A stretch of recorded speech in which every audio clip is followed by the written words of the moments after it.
In the late 90s, there were rampant trends in the video game industry. From Pokemon to the N64, many would dominate the market, but none would be as odd as the Sakura Wars series. A fusion of the visual novel and strategy of RPG genres, the franchise had somehow taken hold of Japan with an iron grip and refused to let go. Anime, spin-offs, merchandise, and stage shows seemed to be bursting at the seams of the series, something that was rare in a franchise that was so young. The fantastical characters of the games had seemed to capture the eyes of a nation, but with 2 hyper-successful entries in the series, the geniuses at Red Company had to find a way to continue the Sakura Wars mythos while also staying true to its legacy. Their answer? It was time to go abroad.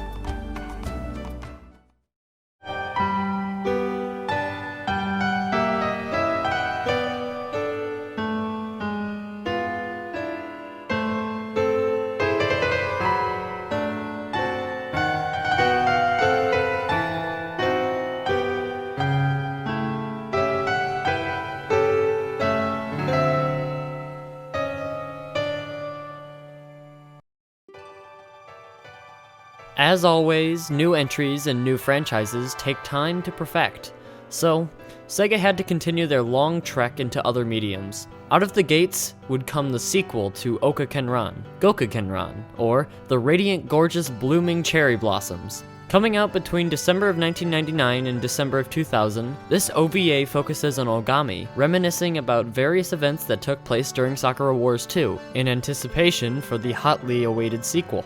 While contributing less to the story, the anime still provided fans something as they waited for the next entry, and that wait would be long indeed. A dry spell for the series hit right after the commercially and critically acclaimed sequel. The Sega Saturn was on its last legs and had already fallen off the video game console wagon. Japan was just the last to go, but this did not spell the end for the franchise. On the contrary, it was its saving grace. A mere 6 months after the sequel's release, Sega's latest entry into the console wars came out, the Sega Dreamcast. Boasting a cheaper price point and a brand new Sonic the Hedgehog title at launch, the system would far exceed its predecessor's dismal sales on the global market. With this new console in their hands, the team at Red Company would need to take further time to develop their sequel because they had to take into account the new technology. To keep fans entertained for the time being, the first 2 entries in the franchise were ported over to the new system. Taking advantage of the more advanced graphical horsepower, Sakura Wars looked better than ever, and while selling less than the originals, the 2 redesigned entries became solid titles in the console. This new technology was also a savior for the oft-beloved spin-off titles. A Sakura Wars renaissance was on hand, and what better way to start it than the one that started it all? Sakura Wars Hanagumi Taisen Columns 2, released at the beginning of the new century, would bring more of the same falling blocks and lips gameplay fans loved, with a few new added twists. Because of the new system, graphics were significantly updated from the original, with fancier animations included. Sakura Wars 2's editions of Orihime and Reni were also along for the ride, with the biggest twists of them all being online play. Because of the Dreamcast's brand new internet functionality, a first for a console, it was now possible to fight other players over the now defunct SegaNet. This ultimately successful side series would lead the way to even more bizarre ones. The most bizarre, you could say, was Ogami Ichiro Funtoki. The game had everything: lips dialogue and the full cast of characters. The catch? It was all done in live action. This most interesting of side editions was in fact a fully interactable version of the stage show, tasking you, as Ogami, with running a play and choosing how the plot progresses. The Sakura Wars stage show was a fully blown phenomenon in and of itself, so it would make sense to make a game of it. The game's surrealness of actors who play characters in a game playing said characters in costume within another game led Ogami Ichiro Funtoki to become the most bizarre yet one of the most interesting entries into the franchise. The Dreamcast wasn't the only place for the Sakura Wars renaissance. Sometimes even the biggest of competitors can play nice, and play nice they did, as Sakura Wars soon entered the handheld gaming market with Sakura Wars GB, Geki Hanagumi Nyuntai, for Nintendo's very own Game Boy Color. Releasing in early 2000, the game would attempt to condense the Sakura Wars formula into a handheld format, which seemed impossible. But Sakura Wars doesn't know what impossible means, and so they were able to achieve a similar experience to the main games. Casting you, and not Ogami Ichiro, as a member of the Hanagumi, for a month you were tasked with doing similar things in different ways. For one, tactical combat was thrown out entirely in favor of a more turn-based Final Fantasy fare. You still have a similar goal of managing your time wisely, but you also have to worry about keeping up your various stats, such as strength, intelligence, spirit, courage, speed, and dexterity. For a Game Boy Color title, the production values were stunning, with the series' art style and music rendered lovingly into 8-bit and chiptune respectively. Not a year after a sequel to the miniseries was released, Sakura Wars GB2 Thunderbolt Sakusen would improve on the formula from the original and truly encapsulate the series in the palm of your hand. The finale to the spin-off Renaissance was a doozy in and of itself. Releasing just before the threequel to the main series, Sakura Wars Online attempted to take the franchise's online ventures to greater heights. Comprising of less of the lips and Kobu combat gameplay fans knew and loved, the game was comprised of tabletop and mini-games, things that had been sideshows inside of the games themselves. All of these can be played against others online, or offline against the series' heroes. All of this takes place in a bizarre amalgamation of Tokyo and the threequel's location, called Sakura Town. Every player gets his or her own personal room and customizable avatar to differentiate themselves from the crowd. While soon forgotten, the spin-off's ideas would echo the future of the franchise itself.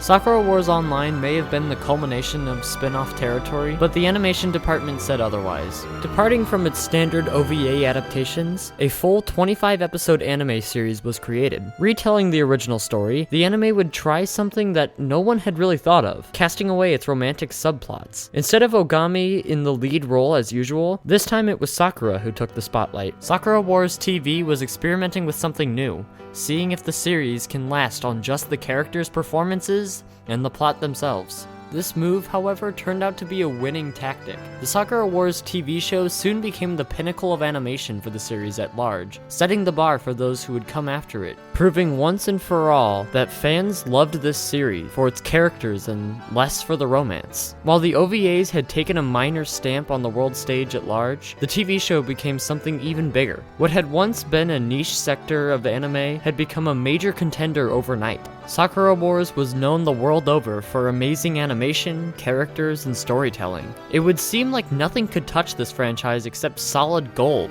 but could that gold translate into successful sequels? Once again, Red Company was beset with another improbable task of creating a third success story, but this time, however, they couldn't do it on their own. A second developer had to be brought in. The developer for the Dreamcast smash hit Skies of Arcadia Overworks was brought on for the ride.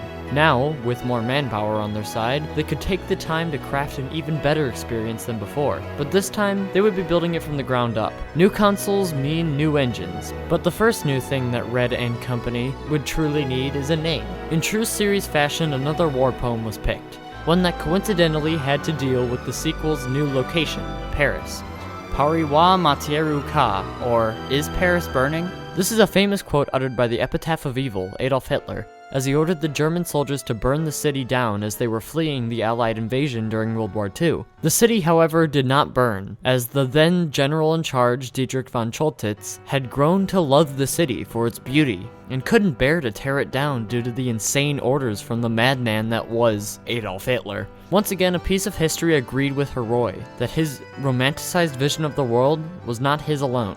While Paris in reality did not have to rebuild, Heroi's Paris was just starting to take shape. Unlike the second entry in the franchise that had built atop the foundation of the original, Sakura Wars 3 in all aspects was built from the ground up. Ogami is thrown into a similar situation as the first Sakura Wars, as he has come to Paris seeking to study abroad, and not to fight the demonic horde again. But life has different plans for him, as once he meets another clumsy hero named Erica Fontaine, a klutzy nun with a tendency to run into signs and pull out her guns for no apparent reason. She isn't the only unique member of the cast. It's the most diverse one yet. A Nordic Viking, a Vietnamese circus performer, a Romanian master criminal, and a French-Japanese widow rounded out. While in the past the cast was primarily Japanese, this time around they were as diverse in ethnicity and personality as they possibly could be. Where at times the original Sakura Wars Hanagumi could fit into various overarching stereotypes, this time they were as unique as they could get. The story took a unique twist too. Instead of having a group of demons combat our heroes, this time they were individuals seemingly attacking out of the blue in a more monster of the week style, in true anime fashion, as the series was wrote.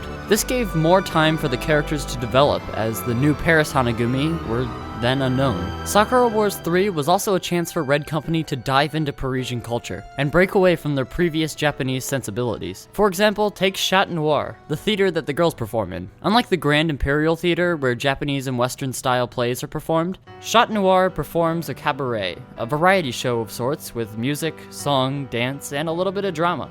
Chat Noir is based off of the real-life Le Chat Noir, located in Paris. This establishment is thought to be the birthplace of the first modern-style cabaret, a nightclub where the patrons sat at tables and drank alcoholic beverages while being entertained by the variety show on stage. The series' new Parisian sensibilities plunges the player into a new and exotic culture, one that is more understandable to a Western player than an Eastern one. French culture doesn't just invade the story. This new aesthetic is carried over throughout the game, with Art Nouveau UI elements, French folk, classical and stage musical styles, and the can-can flavor of the Château Noir performance. But the culture and plot weren't the only things that changed. In a major departure from the original two, the isometric top-down gameplay of old was stripped down in favor of a system that took advantage of the Dreamcast's unique capabilities.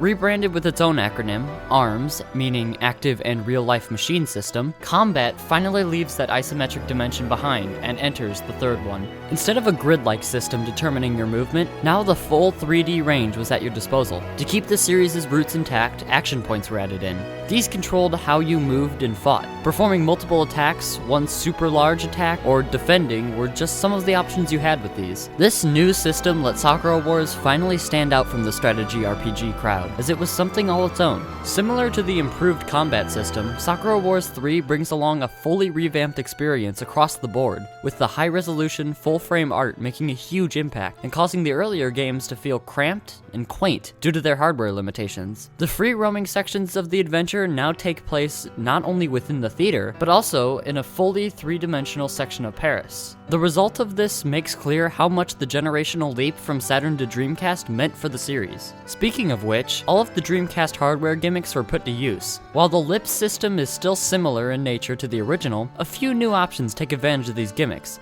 such as having a system where you use the analog stick not only to indicate just what you say, but how strongly you say it, speaking not too timidly nor too forcefully for the circumstance. The Dreamcast's new VMU that's connected to the controller represents a mobile communication device, a Steam-powered messaging system that ever so slightly is used in the second entry. Gimmickry aside, with the new generation of consoles came a new set of sensibilities, but the question was, would Sakura Wars 3's Parisian influences drive away fans of old, or bring them back for more? The answer is expected, yet not as grand as you think. Selling less than the originals at 330,000 units, the threequel had many things to compete with, such as a new console war and a brand new cast. Still, even at that number, Sakura Wars 3 became the 8th highest grossing Dreamcast game of all time, right next to the ones that started it all. With the same critical acclaim that the series had previously earned, Sakura Wars 3 also became an accidental miracle, as it was the first entry that could appeal directly to Western audiences. Sakura Wars, a series that could previously only cater to Japan, was now in a position to take over the world.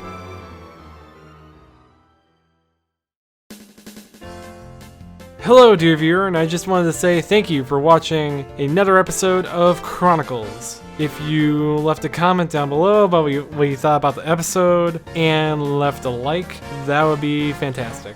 Maybe consider subscribing if you find this sort of content pleasing in some form or fashion.